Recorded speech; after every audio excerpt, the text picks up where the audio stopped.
Hello friends, Shipra's গার্ডেনের পক্ষ থেকে আমি শিপ্রা। আজ আবারও চলে এসেছি একটা নতুন টপিক নিয়ে। সেই টপিকটি হলো যে এই সময় সিজন চেঞ্জের সময়, তো সিজন চেঞ্জের সময় আমরা গাছের পাতা কিভাবে সুন্দর রাখবো, সুন্দর শাইনি রাখবো।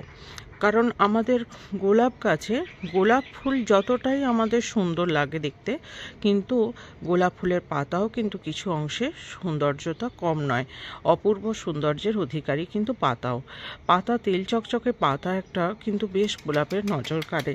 তাই আমরা এই সিজন চেঞ্জের সময় সেই পাতাকে আমরা কিভাবে সুন্দর রাখবো, এই সময় মাইটসের হাত থেকে আমাদেরকে বাঁচাতে হবে গাছকে।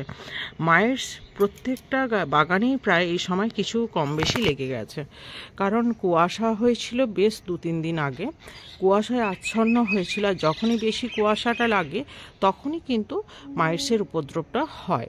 তারপরে এই যে মার্চ ফেব্রুয়ারি এই সময় যে সিজন চেঞ্জের সময়, জানুয়ারি শেষ হয়ে ফেব্রুয়ারি একটা বসন্তকালের দিকে আমরা এগোতে যাচ্ছি, একটা সিজন চেঞ্জের সময়, এই সময় মাইটসের উপদ্রবটা একটু বেশিই থাকে। তো এই সময় পাতা হলুদ হবে, হলুদ হয়ে বেশিরভাগ ঝরে যাচ্ছে। তবে বাগানে যে সমস্ত মিনিয়েচার ভ্যারাইটি যে রোজগুলো আছে, পলিএন্থা রোজগুলো আছে, সেইগুলোর উপরে দেখবেন আগে অ্যাটাক হবে, সেইগুলো কিন্তু আগে ঝরে যাবে পাতাগুলো হলুদ হয়ে। আপনার বাগানে যে বড় গাছগুলো আছে সেইগুলোর তুলনাতে আগে কিন্তু ছোট গাছগুলোর উপরে অ্যাটাক হয়, সেইগুলোতে আপনি মেডিসিন ইউজ করার আগেই কিন্তু পাতাগুলো ঝরে যাবে। তা দেখুন সেইগুলো অ্যাটাক হয়েছে কিনা, সেই মিনিয়েচার কিন্তু আপনাকে সিগন্যাল দিচ্ছে যে ওয়েদার চেঞ্জ হচ্ছে, এই সময় মাইটসের উপদ্রব হবে, বাগানে কিন্তু পাতা শাইনি আর থাকবে না। তো এই উপায় কি, এ থেকে বাঁচবো আমরা কিভাবে, পাতা সুন্দর রাখবো কি করে? গোলাপ ফুলের যেমন সৌন্দর্য, সেরকম পাতার সৌন্দর্যটাকে আমরা ধরে রাখার একটাই উপায়, সেটা হচ্ছে জল স্প্রে। সকালে ঘুম থেকে উঠেই আমরা বাগানে যখন পরিচর্যা করতে চলে যাই, সেই সময় গাছকে আমরা টোটাল শাওয়ারিং করাবো এবং পাতার তলা থেকে আমরা গাছকে জল স্প্রে করব।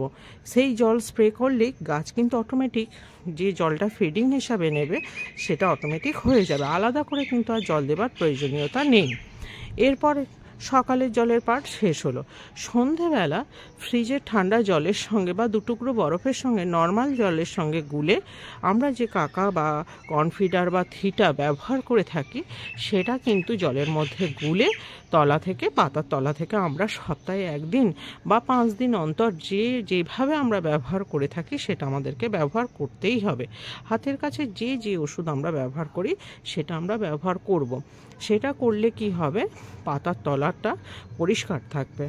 আর পাতার তলা পরিষ্কার, যত মাইটস বা কোনো পোকার উপদ্রব হলে পাতার তলা থেকেই কিন্তু ওরা বাসাটা বাঁধে। পাতার তলাটাই হচ্ছে ওদের ঘর, ওইখানেই ওরা অন্ধকারের মধ্যে আড়ালে লুকিয়ে থাকতে ভালোবাসে। তাহলে ওই জায়গাগুলোকে আমাদেরকে পরিষ্কার রাখতে হবে, তাহলেই কিন্তু পাতা সুন্দর থাকবে। আর এই সময় মাইটস গাছে লেগেছে সেটা কিভাবে বুঝবো? দেখবেন পাতা হলুদ হয়ে ঝরে যাচ্ছে, খড়খড়ে হয়ে গেছে পাতা সৌন্দর্য নেই, জৌলুস ভাব নেই, পাতা পোড়া পোড়া ভাব হয়ে যাচ্ছে। এই জিনিসগুলো যদি বাগানে হয়ে থাকে তাহলে কিন্তু আপনি বুঝবেন যে বাগানে আপনার গাছটিতে মাইটস লেগেছে। তাহলে অবশ্যই কিন্তু এই কাজগুলো আপনাকে করতে হবে।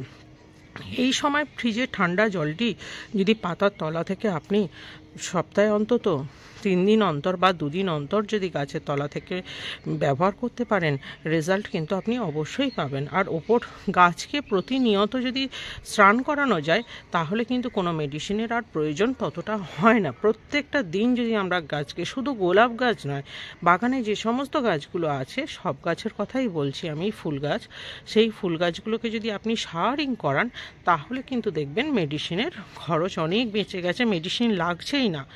আর পাতা যদি পরিষ্কার থাকে ওদের সালোক সংশ্লেষ করতেও কিন্তু খুব ভালোভাবে হয়, উজ্জ্বল থাকে ওরা, পাতাগুলো থাকলেই কিন্তু ওরা খাদ্য তৈরি করতেও ভালো পারবে। তো আজকের টপিকটি কেমন লাগলো অবশ্যই কিন্তু জানাবেন কমেন্ট বক্সে কমেন্ট করে। আর নেক্সট ভিডিও নিয়ে খুব শীঘ্রই ফিরে আসছি। আজকের মতো এইটুকু, সুস্থ থাকুন, ভালো থাকুন।